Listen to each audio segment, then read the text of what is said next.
امام علی مقام نے کہا کوفہ لٹتا ہے تو لٹتا رہے، دمشق میں فساد ہوتا ہے تو ہوتا رہے، وہ ملک کے شام کی بچیاں رو رہی ہیں تو روتی رہیں کہ ہم پہ یزید قابض ہو گیا، میری مسجد آباد ہے، کافی ہے نا۔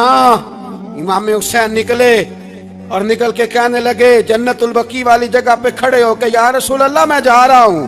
کون تھا یزید؟ مسلمان تھا۔ اس وقت تک تو سب نے مسلمان لکھا ہے، جس نے کافر کہا شہادت امام حسین کے بعد کہا۔ جرم کیا تھا؟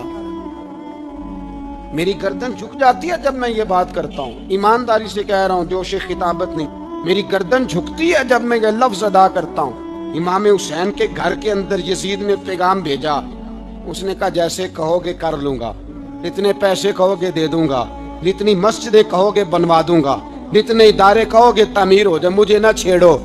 آپ نے فرمایا نا۔ امام علی مقام میدان میں نکلے، ڈٹ کے نکلے، اور امام نے فرمایا میدان میں نکل کر کہ میرا وطن مدینہ ہے۔ امام علی مقام آرام سے مسجد نبی میں بیٹھے تھے، زمانہ پوری دنیا سے جاتا تھا، ہاتھ چومتا تھا، قدموں میں بیٹھتا تھا۔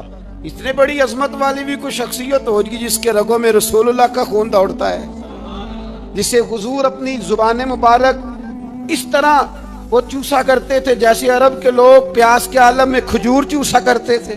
اتنا بڑا بھی کچھ شخص تھا، لیکن جب دین پہ کڑا وقت آیا تو حسین نے مسجد کی خطابت نہیں بچائی، آستانہ نہیں بچایا۔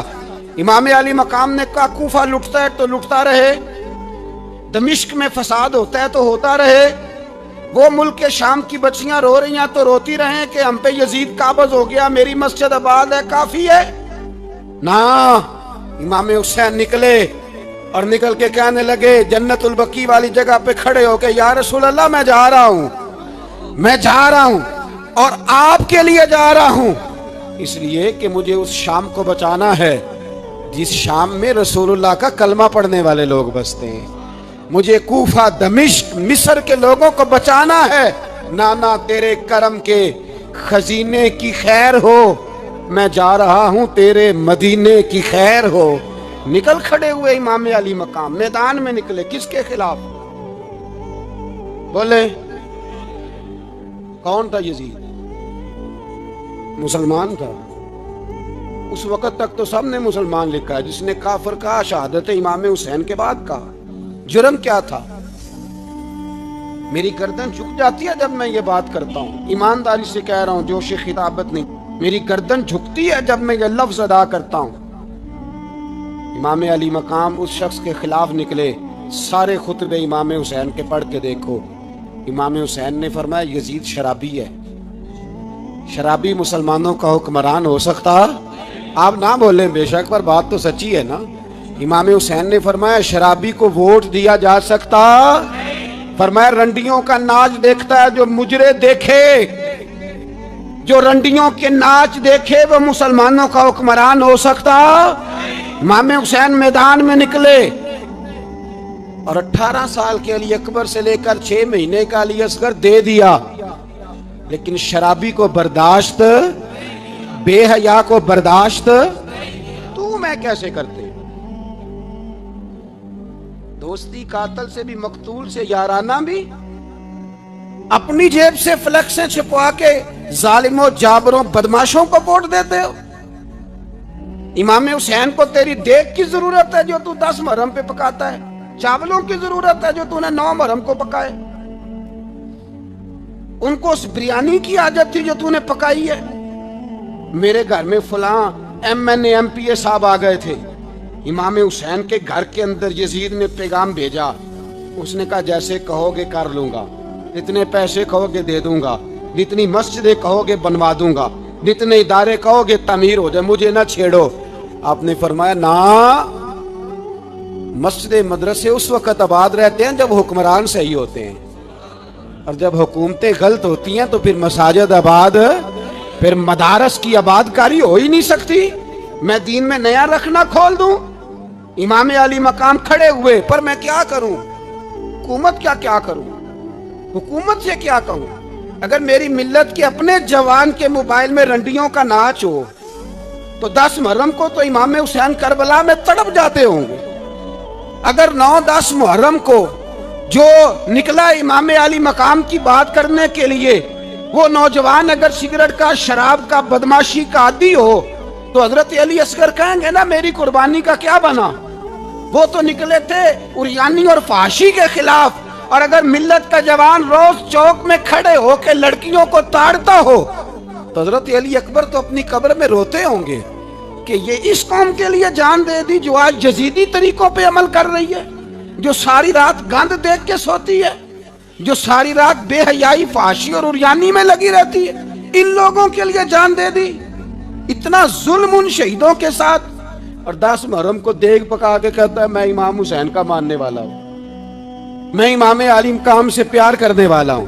ना भाई ना, दोरंगी छोड़ के या करंग हो जा, सरासर मोम हो जा या संग हो जा, उम्मत मुस्लिमा को बेदार होना पड़ेगा। इमाम अली मकाम मैदान में निकले, डट के निकले, और इमाम ने फरमाया मैदान में निकल कर कि मेरा वतन मदीना है, मेरा वतन मदीना है, पर मदीना बाद में, रसूलुल्लाह का दीन पहले। तू पाकिस्तान की बात करता है। इमाम अली मकाम ने फरमाया मदीने की शरीयत बाद में, रसूलुल्लाह का दीन पहले, और तेरे तो बच्चे आम से हैं। इमाम हुसैन ने फरमाया मेरी गोद में जो बच्चे हैं वो रसूलुल्लाह के नवासे हैं, पर बच्चे बाद में, नबी पाक का दीन पहले। आपने फरमाया तेरी बेटी बड़ी बावकार होगी, उसकी बड़ी इज्जत है, तू कहता है बेटी की वजह से ब्लैकमेल हो गया। लेकिन जो शान खुदा ने हुसैन की बेटी को अता फरमाई, जिन बच्चियों का सर का बाल नंगा हो जाए, सर का बाल नंगा हो जाए, तो इमाम शौरानी फरमाया करते थे अगर मदीने में किसी सैयदजादी के सर का बाल नंगा होता था तो सूरज अपना मुंह छुपा लिया करता था, सूरज छुप जाता था बादलों की ओट में। और मदीने वाले समझ लेते थे कि घर में काम करते करते किसी सैयदजादी के सर का कोई बाल नंगा हो गया। उन शहजादियों का इतना वकार, पर इमाम अली मकाम ने फरमाया बेटियों की फिक्र बाद में, रसूलुल्लाह का दीन पहले, पहले रसूलुल्लाह का दीन। कौम मजहब से है, मजहब जो नहीं तुम भी नहीं। याद रख मेरे भाई, इमाम अली मकाम रदी अल्लाह तआला अन्हु ने मैदान में निकलकर पहले मजहब की बात की। और आज दीन नबी दा बांग यतीमा रोवे ते कुरलावे ते आखे मैं किथों लब्बा उमर बहादुर, मैं किथों लब्बा उमर बहादुर जेड़ा मैनू सीने लावे। मासूम बच्चे, मासूम, आज तक किधर है तुम्हारा अक़वाम मुत्तहिदा? बुलाओ ना इसे। भीख मांगते फिरते हो, काफिरों से भीख मांगते हो। बच्चा शाम को घर ना आए तो माँ दरवाजे पे नजर लगा कहती बेटे टाइम पे आ जाया कर, मुझे नींद नहीं आती, वक्त पे। बर्मा की उस माँ से भी जाके पूछो जिसका बच्चा पलट के आए कोई नहीं, आया ही नहीं, उससे भी पूछो। बच्चे ने आधी रात को रोटी मांग ली तो फालज ज़दा माँ, उसको फालज था, वो रेंगती हुई उठी और उसने अपने लाल को रोटी पका के दी। बाप कहता रहा चल छोड़, सो जा बेटे तेरी अम्मा। उसने कहा नहीं मुझे नींद नहीं आती, बेटा भूखा है। उस माँ से भी कभी पूछ, उस माँ से जो बांग्लादेश के खेमे में बैठी है। तो BBC लंदन का रिपोर्टर कहता है कि तेरी ख्वाहिश क्या है? कहती कोई भी नहीं, चलो 2 दिन के बाद ही सही मेरे बेटे को एक रोटी दे जाया करो, ये रोटी मांगता है मुझसे, मैं किधर से लाऊं? ये लवारिस कौम है, मैं हुक्मरान से जाके बात करूं? जब मेरा अपना नमाजी मुसलमान कहता है पहले पाकिस्तान के बच्चे तो पाल लो, मेरे भाई तुझे खबर ही नहीं। ये तो जाना तो कभी गुंबद खजरा पे, तो मेरे मुस्तफ़ा ने फरमाया मन अज़ा मुस्लिम फ़क़द अज़ानी, फरमाया जब मेरा मुसलमान तकलीफ में होता है तो मैं गुंबद में तकलीफ में होता हूँ, मुझे दर्द होता है, मुझे अज़ियत होती है। पूछ जाके महबूब पाक से, मेरे अजीज किसी को गम ही नहीं इन लोगों का, किसी को परवाह ही नहीं, कुछ सोचता ही नहीं इनके बारे में। मैं अपने घर में मस्त हूँ, आप अपने घर में मस्त हैं। मेरे रसूलुल्लाह की उम्मत लुट गई सारी, जगह जगह तबाही।